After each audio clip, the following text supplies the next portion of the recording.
So, at my first job, I had a coworker named Jay, who lived in India, and I lived in the US. In the beginning, I didn't know anything about him, except that he's really good at his job, and in the future, I'll be working with him a lot after I finish my training.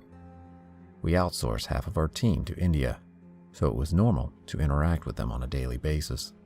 Since we were a huge corporation, our jobs are in high demand, and we have a rotating on-call schedule.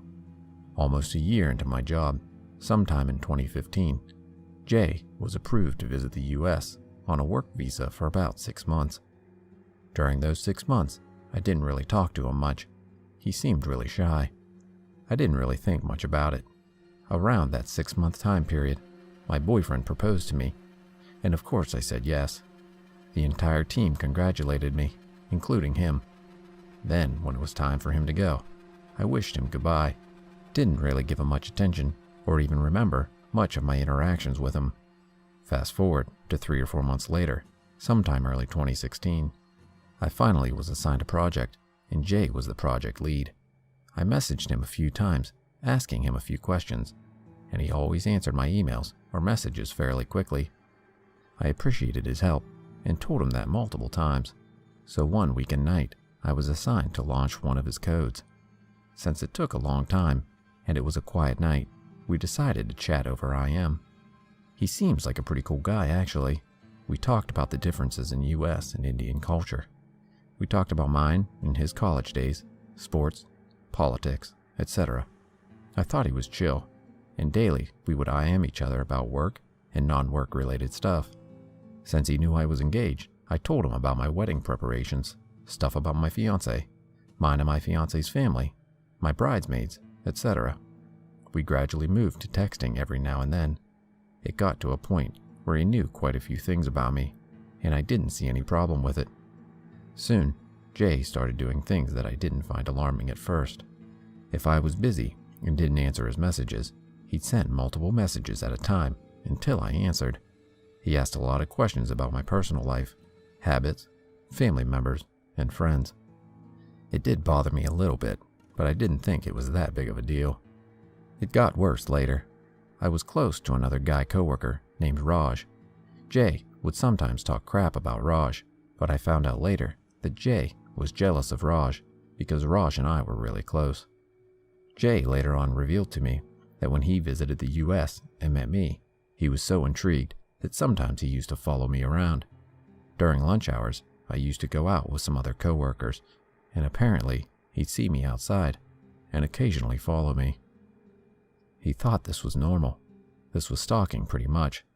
I was really creeped out. I soon stopped answering most of his texts and was extremely short with him. Jay got really desperate and later on confessed his feelings for me and told me to marry him instead, and how he'd treat me better than my future husband ever will. My fiancé and I were long distance during our engagement, but I eventually visited him and told him everything that had happened. My fiancé was obviously pissed, but I told him I'll handle it. I told Jay to forget about any idea of me and him ever being together. Jay wanted to fix things so badly, so this is what he did.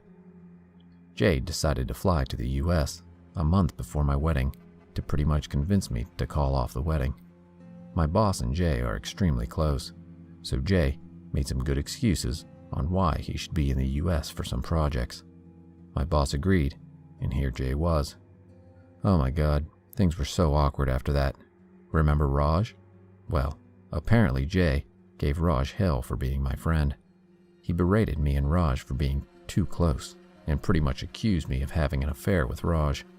He followed me all the time, tracking my IM status, texting me constantly, begging me to give him chances. It got to the point where I yelled at him a few times to leave me alone.